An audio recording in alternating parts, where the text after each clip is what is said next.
Hello friends, स्वागत आप सभी का आपके अपने यूट्यूब चैनल करंट वॉइस में। आज है 22 नवंबर से रिलेटेड करंट अफेयर्स के जितने भी इंपॉर्टेंट क्वेश्चन हैं वो सभी हम आज के वीडियो में डिस्कस करेंगे। वह उनके इंपॉर्टेंट पॉइंट्स और फैक्ट्स के ऊपर भी चर्चा करेंगे।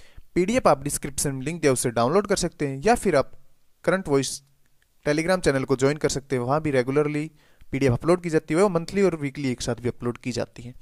जो कल का क्वेश्चन था उसका आंसर आपको लास्ट में मिलेगा और जो आज का क्वेश्चन था वो भी आपसे लास्ट में पूछा जाएगा, तो वीडियो को ध्यान से देखें। तो चलते हैं, वीडियो शुरू करते हैं दोस्तों। क्वेश्चन नंबर 1, हाल ही में बुकर पुरस्कार 2020 किसने जीता है? तो बुकर पुरस्कार 2020 जीता है डलगस स्टुअर्ट्स ने, जो कि इस साल का कथा साहित्य के लिए 2020 का पुरस्कार उन्होंने जीता है।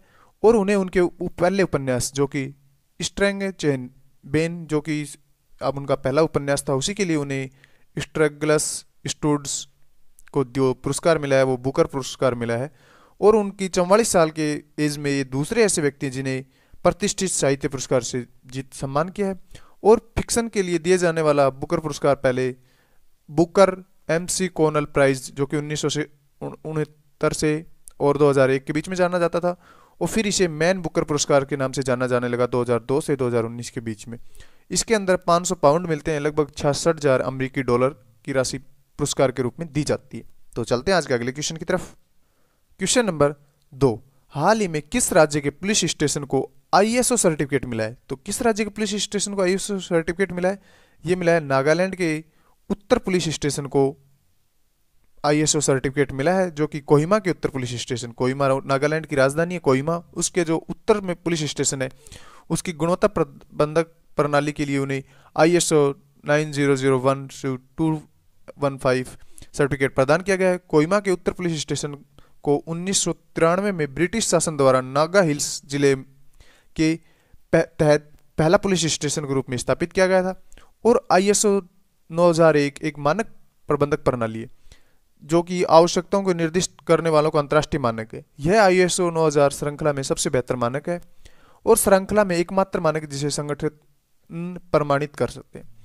और नागालैंड के राज्यपाल हैं RN रवि और नागालैंड के मुख्यमंत्री हैं नीफू रियो। चलते हैं आज के अगले क्वेश्चन की तरफ। क्वेश्चन नंबर 3, हाल ही में वर्ल्ड फिशरीज डे कब मनाया जाता है? तो वर्ल्ड फिशरीज डे मनाया जाता है 21 नवंबर को। तो इसके लिए हमारा ऑप्शन सी राइट है। यह दुनिया भर के मछुआरे समुदायों को 21 नवंबर को विश्व मत्स्य दिवस मनाया जाता है और इस स्वच्छ महासागरों के पारिस्थितिकी तंत्र के महत्व और दुनिया के में मत्स्य पालन के स्थायी भंडार और सुनिश्चित करने के प्रकाश डालने के लिए मनाया जाता है। और 2020 में ये मत्स्य पालन का चौथा दिवस है। दुनिया भर में मत्स्य पालन समुदाय इस दिन को रैलियों, कार्यशालाओं, सार्वजनिक बैठकों, सांस्कृतिक कार्यक्रमों, नाटकों, प्रदर्शनी, संगीत शो और प्रदर्शनों के माध्यम से मनाते हैं, ताकि दुनिया में मत्स्य पालन को बनाए रखने के महत्व को उजागर किया जा सके। चलते हैं आज के अगले क्वेश्चन की तरफ।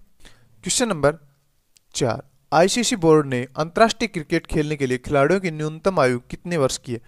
तो ICC बोर्ड ने इंटरनेशनल क्रिकेट खेलने के लिए प्लेयर्स की न्यूनतम आयु 15 वर्ष कर दी है, जो कि इससे किसी कोई क्रिटिकल एज होगी उसके अंदर बढ़ा भी सकते हैं, घटा सकते हैं, लेकिन उसकी मानसिक संतुलन देखा जाएगा उसी हिसाब से बढ़ा सकते हैं। लेकिन इसके लिए ऑप्शन सी राइट है। उन्होंने 15 वर्ष न्यूनतम आयु कर दिया इंटरनेशनल क्रिकेट खेलने के लिए, जो न्यूनतम आयु की नीति शुरू की है। और इसमें क्रिकेट को विश्व स्तर पर खेलने के लिए कम से कम 15 वर्ष होनी चाहिए।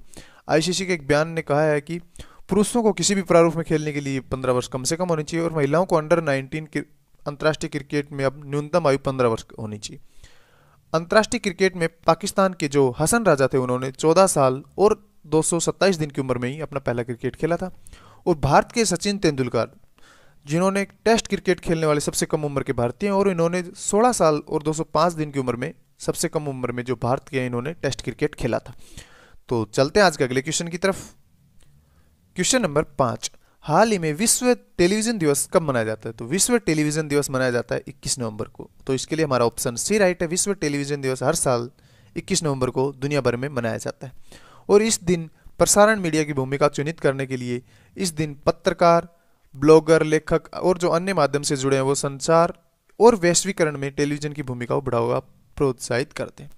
21 नवंबर को संयुक्त राष्ट्र महासभा द्वारा दिसंबर 1996 में मनाए जाने की घोषणा की थी, क्योंकि 21 नवंबर 1996 को पहला टेलीविजन फोरम आयोजित किया गया था? तो पहला टेलीविजन फोरम कब आयोजित किया गया था? 21 नवंबर 1996 को। तो इसी दिन विश्व टेलीविजन दिवस मनाया जाता है। तो चलते हैं आज के अगले क्वेश्चन की तरफ। क्वेश्चन नंबर 6, हाल ही में दक्षिण चीन सागर में चीन के प्रभाव को कम करने के लिए जापान और किस देश ने रक्षा सौदा किया?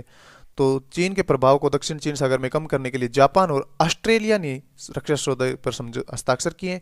तो इसका राइट आंसर है ऑप्शन डी, जापान। जापान की राजधानी है टोक्यो और जापान की मुद्रा है जापानी येन।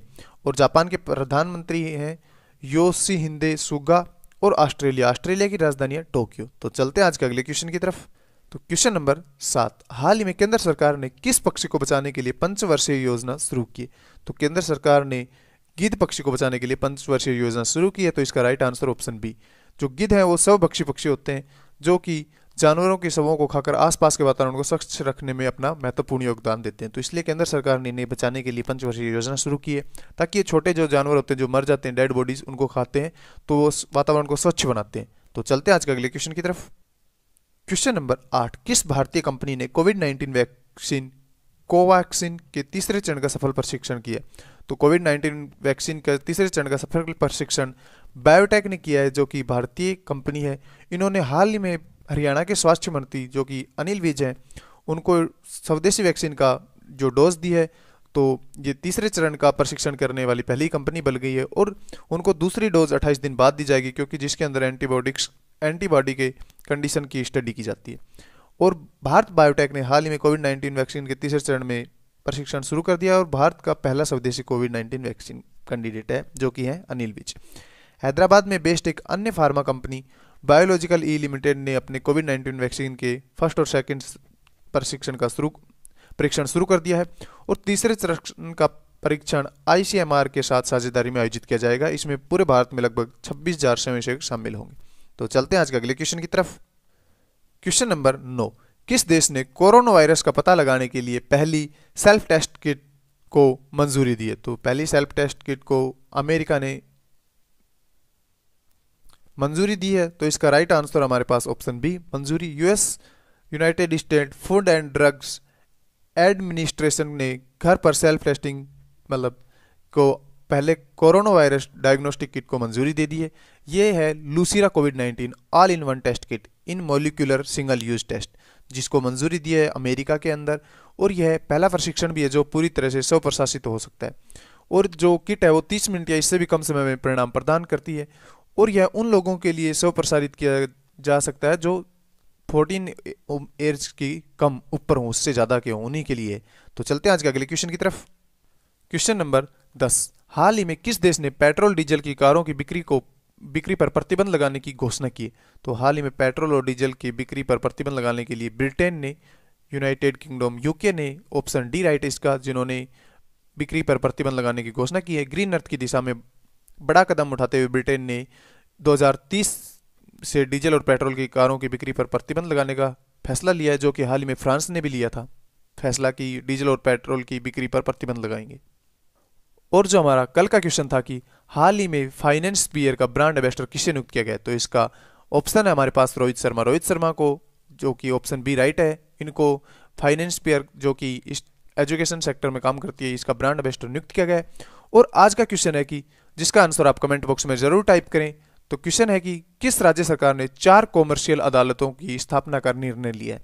तो 4 कॉमर्शियल अदालतों का निर्माण का निर्णय किसने लिया है? तो इसके ऑप्शन हमारे पास छत्तीसगढ़, हरियाणा, उड़ीसा और पंजाब। तो इसका राइट आंसर आप कमेंट बॉक्स में जरूर टाइप करें, क्योंकि लिखने से याद होता है। और डेली करंट अफेयर्स के वीडियोस के लिए आप हमारे चैनल करंट वॉइस को सब्सक्राइब करना ना भूलें। यहाँ पर आपको रेगुलरली करंट अफेयर्स के इंपॉर्टेंट क्वेश्चन के साथ जो वीडियो मिलता है, और पीडीएफ आप टेलीग्राम चैनल से ज्वाइन कर सकते हैं, या फिर आप रेगुलरली और मंथली पीडीएफ भी यहाँ से डाउनलोड कर सकते हैं। वह आप फेसबुक और इंस्टाग्राम पर फॉलो करना ना भूलें, क्योंकि यहाँ पर डेली क्वेश्चंस पुट किए जाते हैं।